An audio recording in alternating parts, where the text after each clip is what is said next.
Hello mga kabiyog! Muli, eto na naman. Dito naman tayo sa part 2 ng pagiging vloggerista. Kaya samahan niyo ako muli sa aking mini vlog for today's video.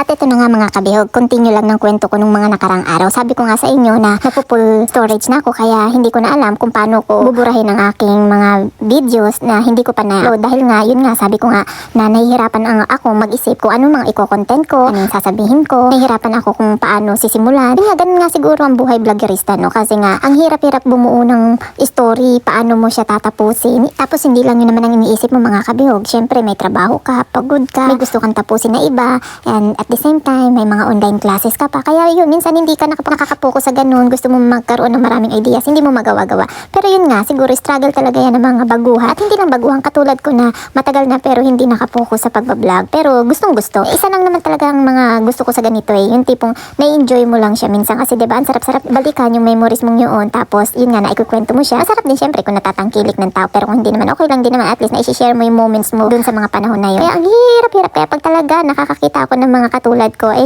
nasasabi ko ay parehas din kami, hindi lang pala ako yung nagkakaganito. Lahat din talaga na nag-uumpisa. Pero yun nga, nakakatuwa yung iba na mga expert na hindi na kailangan pang mag-isip ng pagkatagal-tagal. Hindi na inaabot ng 1 oras, 2 oras. Minsan nga, 1 buong araw, di mo pa kaya talagang tapusin. Pag wala talagang ikaw maisip, wala talaga. Hindi mo kayang balikan yung mga memories na noon pa. Pag wala sa kondisyon yung iyong sarili, yung iyong isip, yung iyong katawan. Pag wala, kailangan talaga fresh. Pag gumagawa ka ng ganito, fresh na fresh ka, wala kang iniisip, wala kang worry sa katawan. Lahat lang ay masaya. Talaga naman nakakabuo. Pag may time ka kasing ganun, may araw talaga yun na dumarating. Kaya nga mga kabiyog, naalala ko nung time na nasa Bicol pa sana ako. Kung noong mga panahon na yun ay talagang medyo in na ako sa social media o sa mga ganitong larangan. Naku, Diyos ko, marami talaga ako maiko-content. Kasi nung mga panahon na yun, sa Bicol kami nakatira, doon sa lola ko. Eh doon syempre, alam mo na, may bundok. Meron kami pinupuntang mga palayan. Minsan naandun kami sa mga batisan. Yan yung mga moments na kasama yung mga pinsan ko. Diba? Tapos minsan, anihan na yun, o yung tag-anihan, o minsan naman, tag-anuhan ng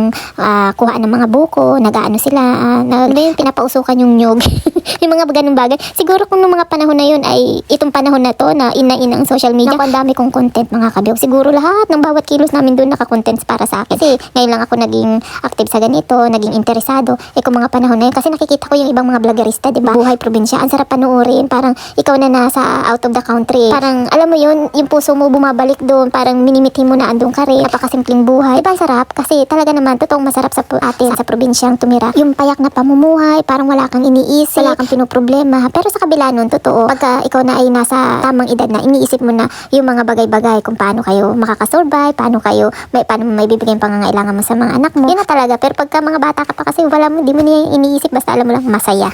Pero sa ngayon, pangarap na lang yung mga kabihog kasi nga may obligasyon tayong dapat tugunin. Mas mahirap sa atin ang bumalik na sa probinsya kung dito na tayo nagkaroon ng trabaho. O siya, hanggang dito na lang mga kabihog. Napapahaba na naman ang kwento. Thanks for watching!